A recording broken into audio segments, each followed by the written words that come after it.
kenapa Presiden Jokowi mau cawe-cawe di pemilu? Kenapa dia mau memastikan agar calon yang dia endorse yang akan menang? Dan jelas kita tahu yang di endorse ternyata putra sulungnya sendiri. Saya mengungkapkan 4 alasan. 1, dia khawatir dengan kasus korupsinya. Paling tidak kasus korupsi yang melibatkan anaknya yang dilaporkan misalnya Ubadillah Badrun ke KPK. Walaupun belum ada tindak lanjutnya. Kedua, saya bilang soal yang terkait hak asasi manusia. Saya mau frankly speaking, mungkin yang lain suka atau tidak suka.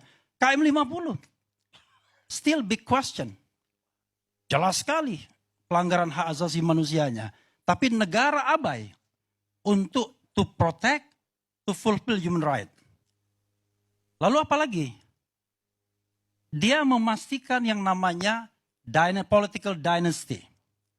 Presiden Jokowi tidak mau kalau dinasti politiknya kemudian tumbang satu demi satu, terhenti. Hati-hati dengan partai yang sekarang mungkin bisa menjadi pemenang nomor 1 atau nomor 2. Saya dengar sudah ada konspirasi untuk kemudian menumbangkan ketua umumnya. Kita lihat nanti. Katanya itu dari internal dan sahih. Saya tidak mau menyebutkan partainya. Tapi nanti dalam waktu dekat akan ada kongres luar biasa dan lain sebagainya untuk bagaimana menguasai partai politik. Dalam hal tadi, kelanjutan rezim. Nah yang keempat saya bilang alasannya adalah ada proyek-proyek, ada legacy dari pemerintahan Presiden Jokowi yang belum selesai. Yang harus dipastikan keberlanjutannya. Pertanyaannya kenapa? Kan kita bisa berimajinasi. Kalau ada proyek IKN yang jumlahnya lebih dari 500 triliun. Kira-kira siapa yang mendapatkan proyek-proyek tersebut? Siapa yang kemudian memiliki kepentingan terhadap proyek yang begitu besar tersebut? Makanya kemudian harus dilanjutkan proyek tersebut. Nah, isu mengenai keberlanjutan ini sudah dimulai oleh teman saya namanya Muhammad Qodari. Sayangnya dia tidak ada di sini. Dia lemparkan yang namanya Jokpro, Jokowi Prabowo. Itu kan bahasa lain dari 3 periode sesungguhnya. Dia lontarkan itu sebagai testing the water. Dan akhirnya dikonkretisasi beberapa menteri dengan jelas soal 3 periode. Untungnya ada ketua umum partai beliau yang kemudian menghadang keinginan untuk 3 periode tersebut. Kalau seandainya tidak dihadang oleh ketua umum PDIP, jadi itu barang. Mudah mengubah konstitusi, kan tinggal kesepakatan elit saja. Dan tidak perlu dengan ketua umum partai bulan bintang. Terlalu kecil soalnya. Iya kan jadi.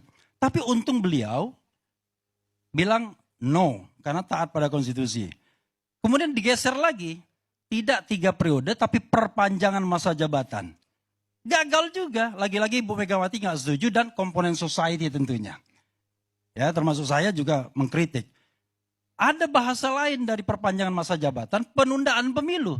Nggak jadi juga. Barangkali awalnya istana mulai putus asa. Waduh, kalau begitu nanti legacy saya, IKN dan lain sebagainya nggak berlanjut ini. Maka kemudian puncaknya adalah putusan Paman Usman.